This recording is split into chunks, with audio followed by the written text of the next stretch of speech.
Hello guys, welcome to sleepy classes. तो कैसे हैं आप सब गाइस? ईपीएफओ में कंटिन्यू करेंगे साइंस सीरीज को और डिस्कस करेंगे आज फिजिक्स से 10 क्वेश्चंस। तो चलिए स्टार्ट करते हैं आज का सेशन। अच्छा, सेशन स्टार्ट करने से पहले कल हमने डिस्कस किए थे केमिस्ट्री से 10 क्वेश्चन एंड जो लास्ट क्वेश्चन था हमारा केमिस्ट्री से वो हमने गलत डिस्कस कर लिया था, तो एक बार उसको देख लेते हैं। तो लास्ट क्वेश्चन था हमारा, which of the following is not a green house gas. अब देखिए ग्रीन हाउस गैस इनमें से कौन सी नहीं है, तो इसका सही आंसर है नाइट्रिक ऑक्साइड। तो हमने कल डिस्कस कर लिया था गलती से क्लोरोफ्लोरोकार्बन। अब ग्रीन हाउस गैस कौन कौन सी है? हाइड्रोजन है, कार्बन डाइऑक्साइड है, क्लोरोफ्लोरोकार्बन है, मीथेन है एंड आपकी सल्फर डाइऑक्साइड है। तो चलिए आज का सेशन डिस्कस करते हैं। आज का जो हमारा पहला क्वेश्चन है, an object at rest will remain at rest and an object in motion will remain in motion until and unless it is acted upon by external force. This is Newton's first law, second low, third law या फिर fourth law. देखिए according to option आपने एक तो option eliminate कर दिया होगा।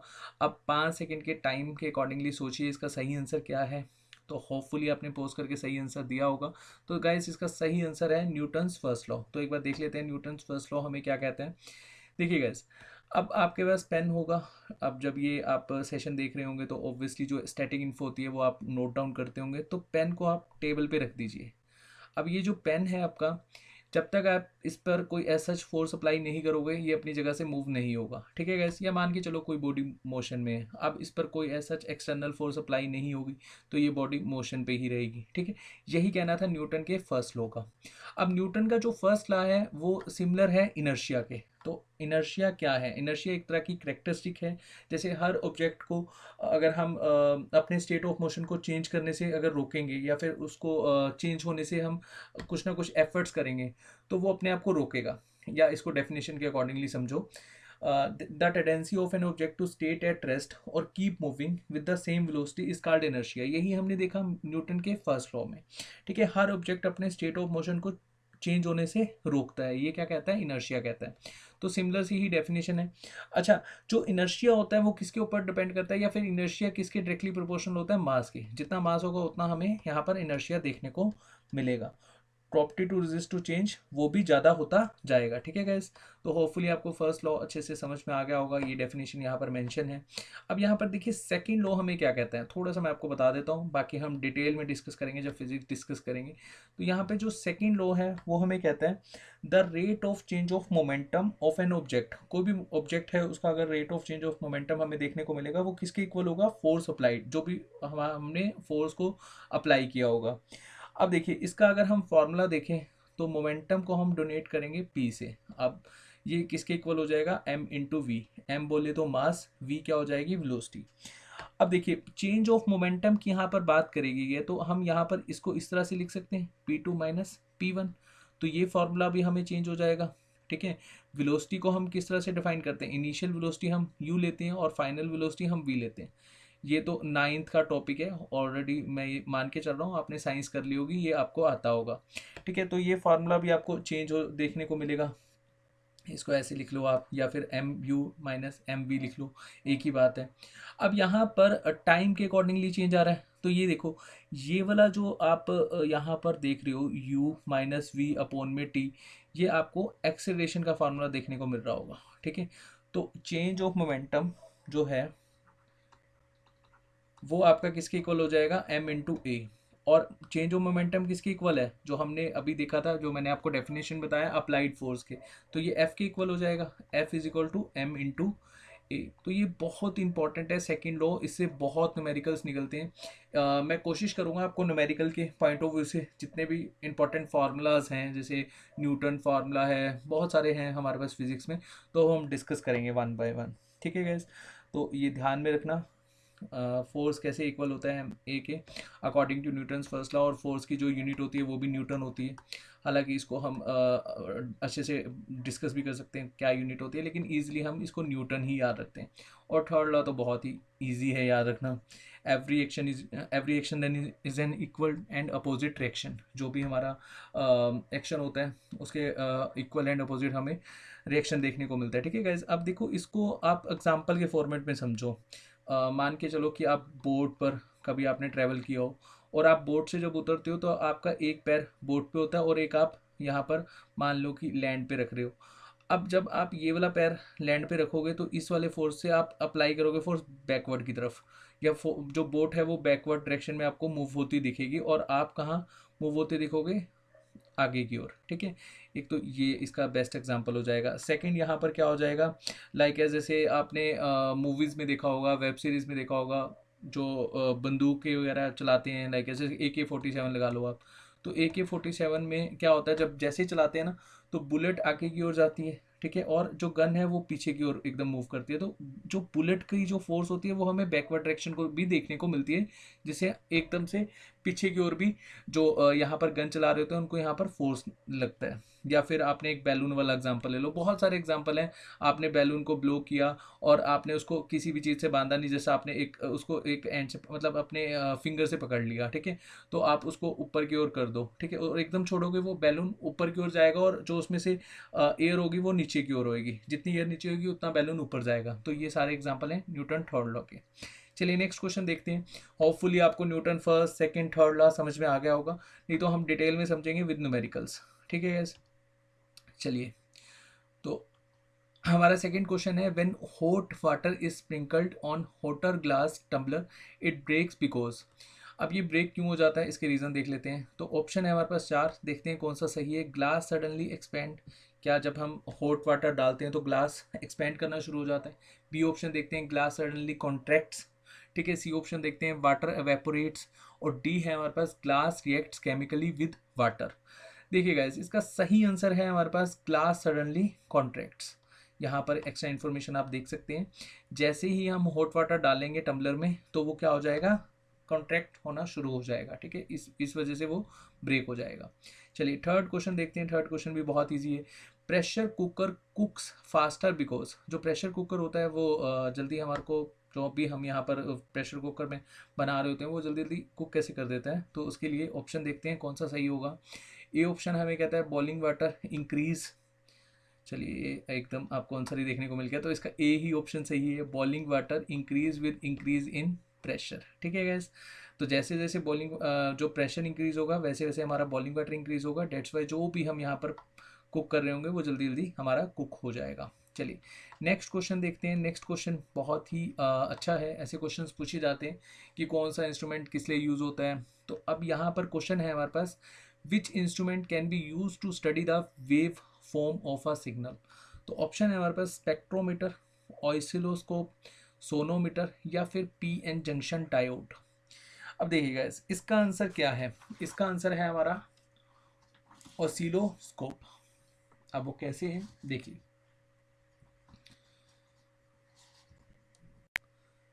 Oscilloscope जो होता है वो क्या करता है, एक तरह का मतलब हमारे को किस चीज़ की मतलब मेजरमेंट करने के काम आता है। Display the electronic signal in the form of wave form on the screen. अगर आप इंजीनियरिंग बैकग्राउंड से हैं तो डेफिनेटली आपने प्रैक्टिकल फॉर्म में देखा होगा, या फिर आपने बीएससी करा होगा तब भी आपने देखा होगा।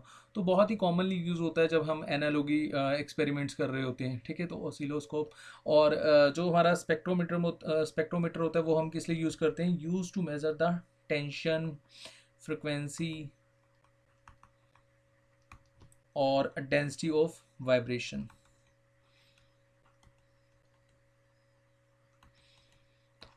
एंड उसके बाद सोनोमीटर, आप मुझे कमेंट सेक्शन में बताइएगा ये किस लिए यूज़ होता है। आज का मेरा पहला क्वेश्चन। पीएन जंक्शन डायोड को मैं 9th क्वेश्चन में डिस्कस करवाऊंगा अच्छे से। चलिए नेक्स्ट क्वेश्चन देखते हैं। In sunlight a rose appear red. जब भी हमारी सनलाइट होती है तो हमें रोज रेड देखने को मिलता है, ऑब्वियसली सिंपल सी बात है। और ग्रीन लाइट जब भी हम उस पर डालते हैं तो रोज किस कलर का हमें देखने को मिलता है। तो चार ऑप्शन है आपके पास, red, black, green, yellow. 5 second का टाइमर है, सोचिए। होपफुली आपने यहाँ पर सही आंसर दिया होगा। तो इसका सही आंसर है ब्लैक। अब देखिए गाइस, होता क्या है यहाँ पर, जब भी जो रेड रोज़ होता है वो हमें रेड दिखता है, जब उस पर हमारी सनलाइट या फिर वाइट लाइट पड़ती है तो वो ऑब्जर्व कर लेता है सभी कलर्स को, एक्सेप्ट रेड। लेकिन जब यहाँ पर ग्रीन लाइट पड़ती है तो वो ब्लैक कलर का हमें देखने को मिलता है। क्यों? Because the red colour of the rose is observed by the green light. ठीक है जी, तो ये बहुत ही अच्छा क्वेश्चन है, ऐसे क्वेश्चंस पूछे जाते हैं तो ध्यान रखना। 6th क्वेश्चन है हमारा, ये एक तरह का ज्योग्राफी के पॉइंट ऑफ व्यू से इम्पोर्टेंट है लेकिन फिजिक्स के पॉइंट ऑफ व्यू से भी इम्पोर्टेंट है, क्योंकि यहाँ पर आप मान के चलो कि जो एटमॉस्फेरिक क्वेश्चन आते हैं वो फिजिक्स में ही पूछे जाते हैं।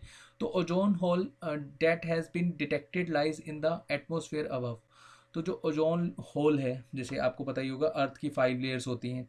अब 5 लेयर्स कौन कौन सी होती हैं? Troposphere, stratosphere, mesosphere, thermosphere and last होती है हमारी एक्सोस्फेयर। ठीक है गैस।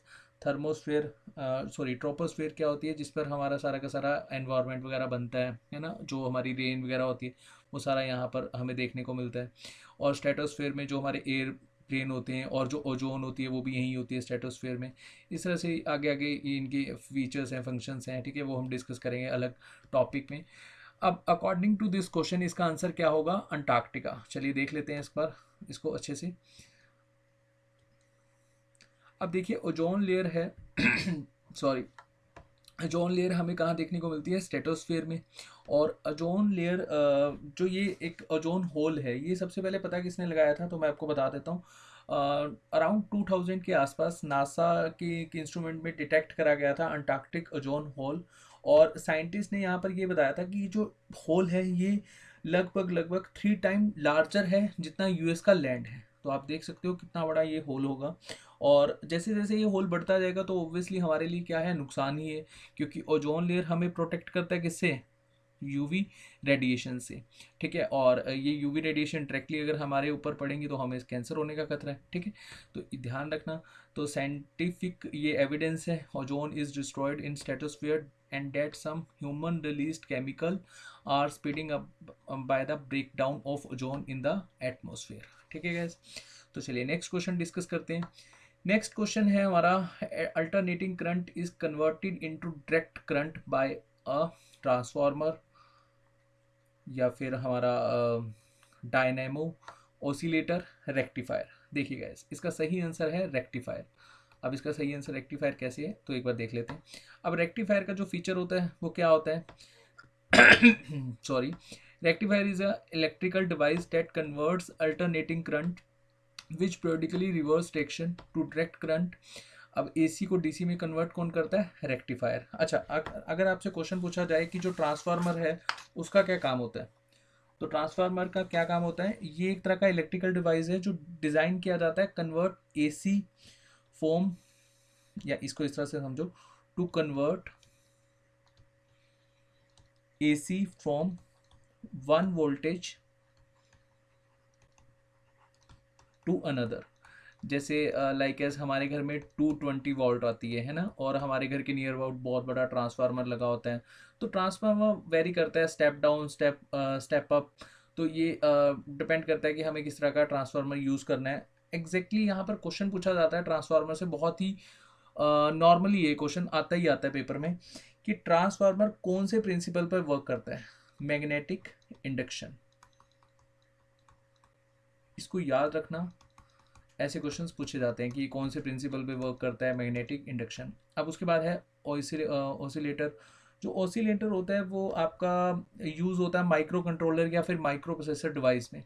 अगेन यहाँ पर जिन्होंने बीटेक की होगी या फिर बीएससी की होगी उन्होंने एक्सपेरिमेंट्स किए होंगे। वैसे आजकल +1 +2 में भी एक्सपेरिमेंट्स करवाए जाते हैं। अगर आप साइंस स्टूडेंट हैं तो डेफिनेटली आपको पता होगा। माइक्रो कंट्रोलर है, माइक्रो प्रोसेसर है।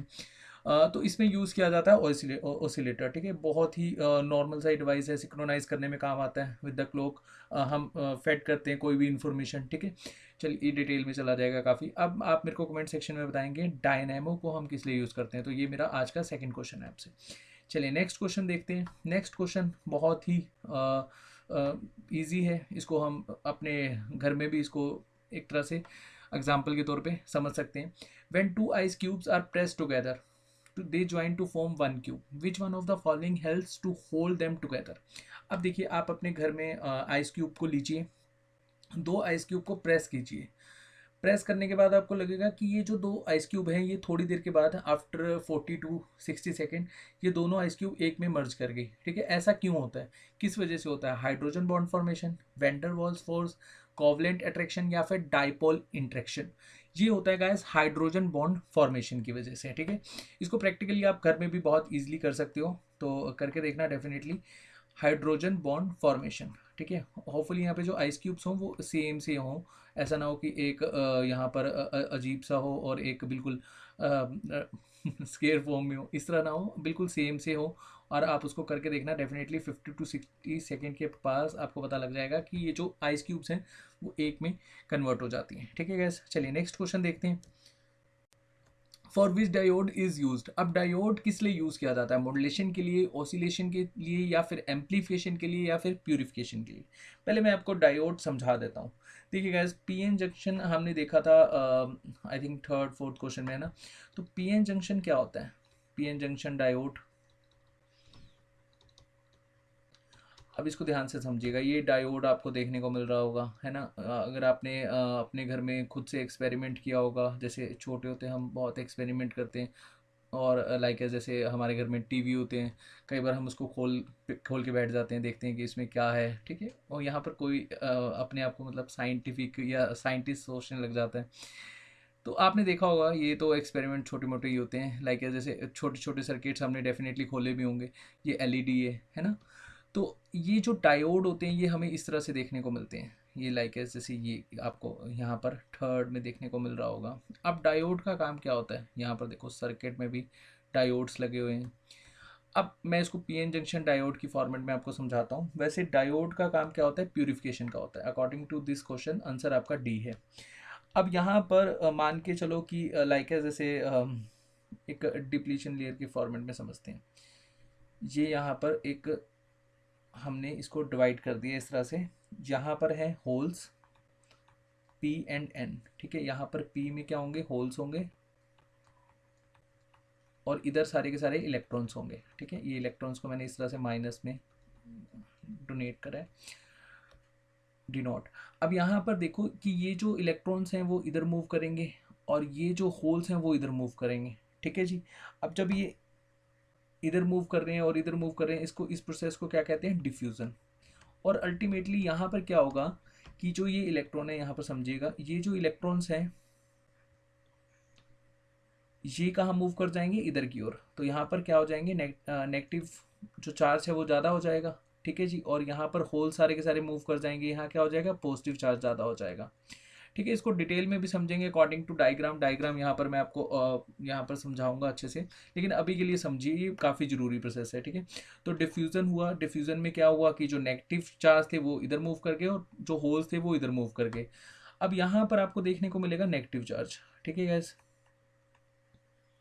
और यहाँ पे क्या हो जाएगा, होल। एक टाइम ऐसा आएगा कि यहाँ पर जब नेगेटिव चार्ज इधर आना चाह रहा होगा, तो यहाँ का जो इलेक्ट्रॉन वाला चार्ज होगा वो उसको रिपेल कर देगा, क्योंकि हमें पता है सेम चार्ज क्या करता है, रिपेल करता है। ऐसे ही जब होल इधर आने की कोशिश करेगा तो होल इसको रिपेल कर देगा। अच्छा, आप कहेंगे ये कैसे हुआ। देखिए, जब यहाँ पर हमने समझा था फर्स्ट फिगर में, देखिए यहाँ होल्स थे, लेकिन होल्स क्या थे, मेजोरिटी में थे। माइनॉरिटी में क्या थे, यहाँ पे इलेक्ट्रॉन्स। अभी यहाँ पर हमने बनाया नहीं क्योंकि आप कंफ्यूज हो जाओगे। ऐसे ही यहाँ पर मेजोरिटी में क्या है, इलेक्ट्रॉन्स हैं, और माइनॉरिटी भी क्या है, होल्स हैं। ठीक है गैस। अब क्या हो जाएगा कि अल्टीमेटली जब डिफ्यूज़न हो जाएगा, डिफ्यूज़न होने के बाद ये जो होल्स हैं, ठीक है, यहाँ पर समझिएगा, ये जो होल्स हैं, ये होल्स यहाँ पर एक डिप्लीशन लेयर बना देंगे। देखिए, ये डिप्लीशन लेयर बन गई यहाँ पर, और ये डिप्लीशन लेयर की वजह से क्या हमें देखने को मिलेगा, यहाँ का अगर कोई होल इधर आना चाहेगा तो ये आने नहीं देंगे। सेम जो चार्ज होगा वो रिपेल करता है, ये हमें पता ही है, बहुत ही सिमिलर सा फंक्शन है। ऐसे ही मान लो कि यहाँ का कोई इलेक्ट्रॉन अगर इधर जाने की कोशिश करेगा तो ये इलेक्ट्रॉन इसको जाने नहीं देंगे, सेम चार्ज रिपेल करेगा।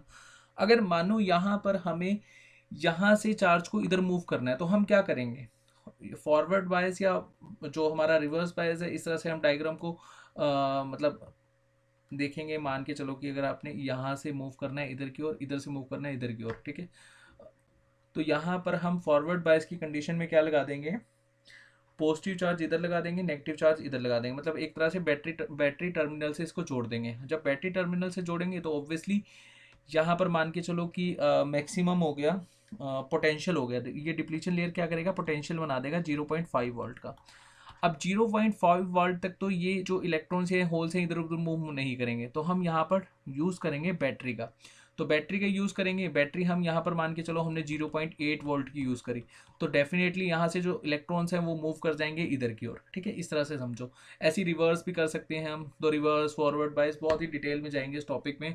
कम से कम ये अराउंड इसके 3 to 4 फिगर्स बनते हैं, और 30 to 40 मिनट्स का ये कंप्लीट लेक्चर है, तो इसको अच्छे से डिस्कस करेंगे। अभी के लिए जस्ट एक शॉर्ट में समझिए कि इस तरह से इलेक्ट्रॉन्स और होल्स में ये एक जंक्शन बनता है। जंक्शन क्या होता है? नॉर्मली जैसे हम देखते हैं ना कि रेलवे ट्रैक में जंक्शन बनते हैं, बहुत सारी रेलवे ट्रेन हमारी जंक्शन के थ्रू इधर उधर मूव करती हैं, तो ऐसे समझ लो आप, इसका डायग्राम ऐसे बनता है। देखो, ये है आपका पॉजिटिव चार्ज, ये है आपका नेगेटिव चार्ज। नेगेटिव चार्ज जहाँ पे होगा उसको कैथोड कहा जाएगा, और जहाँ पॉजिटिव चार्ज होगा उसको एनोड कहा जाएगा। ठीक है gas, negative and positive charge.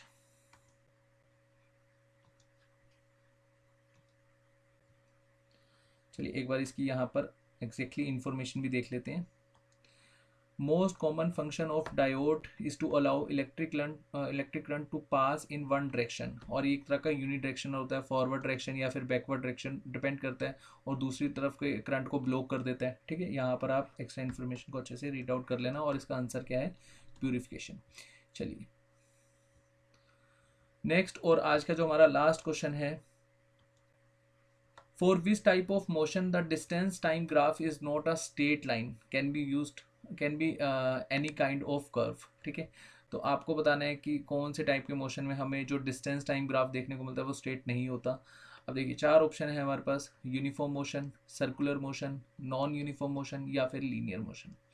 अब देखिएगा इसका सिंपल सा आंसर है नॉन यूनिफॉर्म मोशन। अब नॉन यूनिफॉर्म मोशन को आप समझिएगा, when the motion is uniform, तो जो डिस्टेंस टाइम ग्राफ होगा वो स्ट्रेट लाइन होगा। ठीक है, एक स्लूप बनता जाएगा ऐसे से, जैसे हम आगे चलते जाएंगे तो एक स्लूप बनता जाएगा, और जैसे ही मोशन हमारा नॉन यूनिफॉर्म होगा तो हमारा distance time graph straight line नहीं होगा। यहाँ फिगर में भी देख सकते हैं, ये क्या है हमारा यूनिफॉर्म मोशन का ग्राफ है, और ये क्या है हमारा नॉन यूनिफॉर्म मोशन का ग्राफ है। अच्छा, क्या प्रैक्टिकली पॉसिबल है यूनिफॉर्म मोशन?